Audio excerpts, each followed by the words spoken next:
اللفظ كزاك عامر قلبك بالحب. الحمد لله رب العالمين والعاقبة للمتقين والصلاة والسلام على سيد الأنبياء والمرسلين سيدنا وحبيبنا وحبيب رب العالمين محمد وعلى آله وصحبه أجمعين. أما بعد. سامعین نظام، السلام علیکم ورحمۃ اللہ وبرکاتہ۔ امید قوی ہے کہ آپ تمام بخیر و عافیت ہوں گے۔ اللہ تعالیٰ آپ تمام کو خوش و خرم رکھے۔ ایک بھائی کا سوال تھا کہ ناخن کاٹنے کے بعد کہاں پھینکنا چاہیے، اس سلسلے میں شریعت کیا فرماتی ہے، وضاحت فرمائے۔ عرض کرنا ہے کہ جب کوئی ایسی بات آئے تو ہم سب کو سب سے پہلے اس سلسلے میں قرآن و حدیث کی جانب توجہ کرنا چاہیے کہ قرآن و سنت سے ہم کو کیا وضاحت ملتی ہے، قرآن و سنت میں کیا راہ دکھاتے ہیں۔ تو جاننا چاہیے کہ اس سلسلے میں قرآن و سنت سے کوئی واضح رہنمائی نہیں ملتی کہ ناخن کاٹنے کے بعد دفن کرے یا کہاں پھینکے یا دریا وغیرہ میں پھینکے، اس سلسلے میں کوئی واضح رہنمائی نہیں ملتی۔ البتہ قرآن و سنت کا مزاج ہمیں سمجھنا چاہیے کہ قرآن و سنت کا مزاج کیا ہے۔ قرآن و سنت کا مزاج یہ ہے کہ وہ انسان اور انسانی اعضاء کی تعظیم کا قائل ہے۔ تو اس لحاظ سے ناخن یہ انسانی اعضاء کا ایک حصہ ہے، ایک جزو ہے۔ تو اس سبب سے اس کی عزت کرنا، اس کی تکریم کرنا چاہیے۔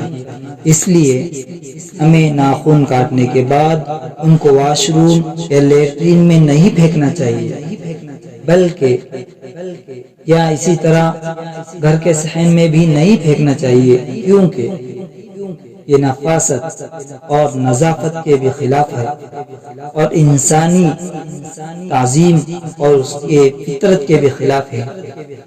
اس لیے کہ انسان ایک مکرم ہے اور اس کے اعضاء بھی ایک مکرم شے ہے، ایک مکرم جز ہے۔ اس لحاظ سے ناخن بھی انسانی اعضاء کا ایک جزو ہے، ایک انسانی اعضاء کا ایک حصہ ہے۔ تو اس کو ادھر ادھر پھینکنا، واش روم یا لیٹرین وغیرہ میں پھینک دینا یا ایسی ہی کسی بھی جگہ پھینک دینا کہ جو پیروں وغیرہ میں چلتے پھرتے آئے، یہ انسانی فطرت اور نظافت کے بھی خلاف ہے۔ تو اب معلوم ہونا چاہیے کہ کیا پھینکنا، کہاں پھینکنا چاہیے۔ اس لیے علماء فرماتے ہیں کہ جب ناخن کاٹے تو کم از کم واش روم میں نہ پھینکے، ایسی جگہ پھینک دینا چاہیے کہ خود بخود دفن ہو جائیں گے، یا ایسی جگہ پھینکنا چاہیے کہ جو کسی کے پیر وغیرہ میں نہ آئے، گھر کے باہر بھی نہ پھینکے۔ اور بہت زیادہ غلو کرنے کی بھی ضرورت نہیں ہے کہ سال بھر سے ناخن لیے پھر رہا ہے کہ کہاں پھینکے سمجھ ہی نہیں آ رہا ہے۔ بس اتنا یاد رکھنا چاہیے کہ ایسی گندی اور نجاست والی جگہ پر نہ پھینکے جو کہ بہت ہی گندی اور نجاست والی جگہ ہو، اس لیے کہ ناخن انسان کے جسم سے نکلا ہوا اس کے عضو کا ایک حصہ ہے، ایک جزو ہے۔ اس لیے اس کی توہین نہ کرے، اس کی توہین نہ کی جائے، اور نہ ہی بہت زیادہ عزت اور تکریم کرنے لگے کہ گھر میں لٹکا کے رکھے، ایسا بھی نہ کرے، بلکہ درمیانی راہ اختیار کرنا چاہیے۔ بعض لوگوں کی عادت ہے کہ بہت زیادہ تکلفات میں پڑتے ہیں کہ دریا ہی میں بہانا چاہیے، پانی میں بہانا چاہیے وغیرہ وغیرہ۔ اسلام میں اتنے تکلفات نہیں ہے، بس ایسی ہی مٹی وغیرہ میں پھینک دے جو کہ خود بخود دفن ہو جائے۔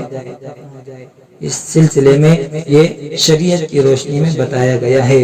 اللہ رب العزت ہم سب کو صحیح سمجھ عطا فرمائے، عمل کرنے کی توفیق عطا فرمائے۔